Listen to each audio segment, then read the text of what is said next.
Olá a todos, estou gravando esse vídeo aqui para a gente poder falar um pouquinho sobre o continente europeu. O continente europeu é o continente que parece ser enorme nos mapas, né? Os primeiros mapas registrados, né, pelos cartógrafos, pelos geógrafos da época, eles tratavam a Europa como o centro do mundo, né, chamado Velho Continente. Então a Europa parece muito grande nos mapas, mas na verdade a Europa não é um continente tão grande assim. A Europa só é maior do que a Oceania em relação aos tamanhos territoriais dela, em relação aos outros continentes. Então, esse tamanho todo da Europa, na verdade, é relacionado à projeção que foi mapeada, tá bom? Outra questão da Europa importante para a gente possa tratar é a questão do clima europeu. O clima europeu ele sofre variações de acordo com os fatores do clima. Não sei se já ouviram falar sobre fatores do clima, mas são condições do local onde aquele clima ocorre que acabam influenciando no clima. Tornam ele mais úmido, tornam ele mais seco, tornam ele mais quente, tornam ele mais frio. A Europa, os chamados países continentais europeus, eles são muito mais frios, enquanto que os países mais litorâneos são países mais quentes, ou seja, tem menos variação de temperatura, a amplitude térmica acaba sendo menor.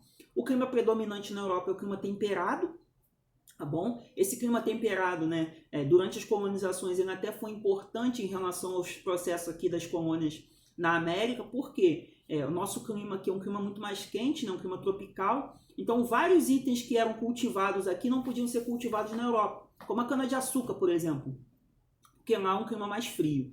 Não existia transgênico ainda na época também, né, então essa é uma questão que acabava influenciando.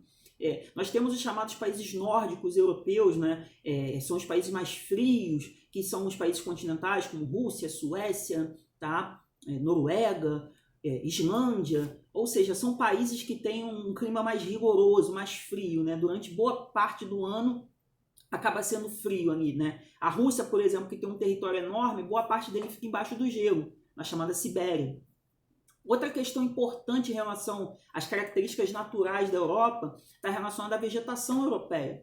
A Europa tem a chamada floresta temperada, que ela é formada por alguns pinheiros. Ela tem também a chamada floresta, que é chamada de taiga, tá? Ou floresta de coníferas, para nós que somos aqui do Brasil. Essa floresta de coníferas tem um formato de cone, tá? Aqueles pinheiros de Natal, então eles têm um formato até engraçado, né? Muitos de nós achamos engraçados.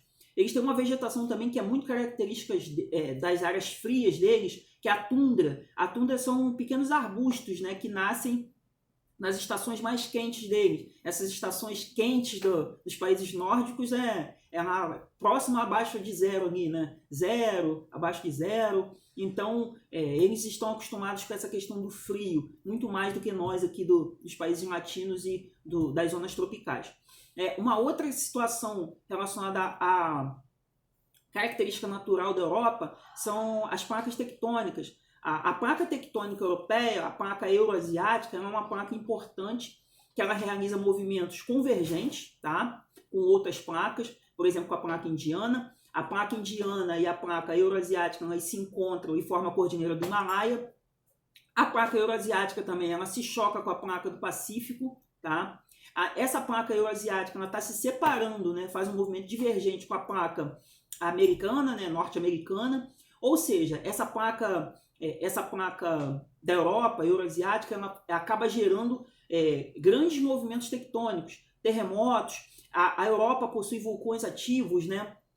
Região da Itália tem o vulcão Etna, vulcão Vesúvio, ou seja, são vulcões que volta e meia entram em erupção. Tem um vulcão na Islândia também que volta e meia entra em erupção, e tem um nome até engraçado, que é um monte de consoante que é até impronunciável, né? Como se fosse um palavrão, né? Mas na verdade é uma palavra da língua deles. Então, esses vulcões, quando entram em erupção, muitas das vezes eles deixam o espaço europeu intrafegável para os aviões.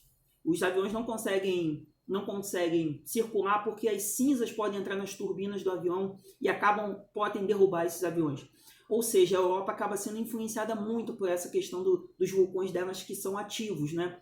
nós temos alguns vulcões que fazem parte dos processos históricos da Europa. Existe a história da cidade de Pompeia, que sumiu após uma erupção vulcânica, ou seja, existe também a questão da energia geotérmica lá na Islândia, muito forte. Eles usam o calor que vem do interior da Terra, provocado por esses vulcões ativos, para gerar energia elétrica, tá?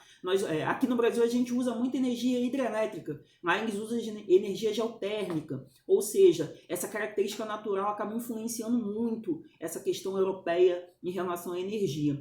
Uma outra situação importante na Europa são que muitos países europeus, por terem se industrializado muito cedo, eles sofrem com as chamadas chuvas ácidas. Tá? Então, uma outra questão importante são as fontes energéticas europeias. A Europa, né, o continente europeu, ele tem grandes fontes energéticas, por exemplo, o gás na Rússia, que é muito forte, o carvão, que é importante na Suíça, na Alemanha, na Inglaterra. Ou seja, a Europa possui grandes fontes energéticas. E ela está muito próxima também das fontes energéticas do petróleo, que estão ali no Oriente Médio, bem do lado da Europa, né? Em toda aquela região ali que é bem confusa em relação à economia, à política, à religião, tá? Vou gravar outros vídeos sobre a Europa, porque é um assunto extenso. Tentei falar um pouquinho aqui das condições naturais. Acabei não falando aqui dos rios europeus, tem alguns rios importantes, Rio Tâmisa, Rio Reno, tá? Rio Danúbio, são rios navegáveis que acabam também servindo como transporte, né? Transporte hidroviário. É importante para essa região europeia também. Tá? Vou gravar outros vídeos aqui para poder falar sobre questão política, questão populacional, questão religiosa europeia, tá bom? Fique com Deus e até a próxima.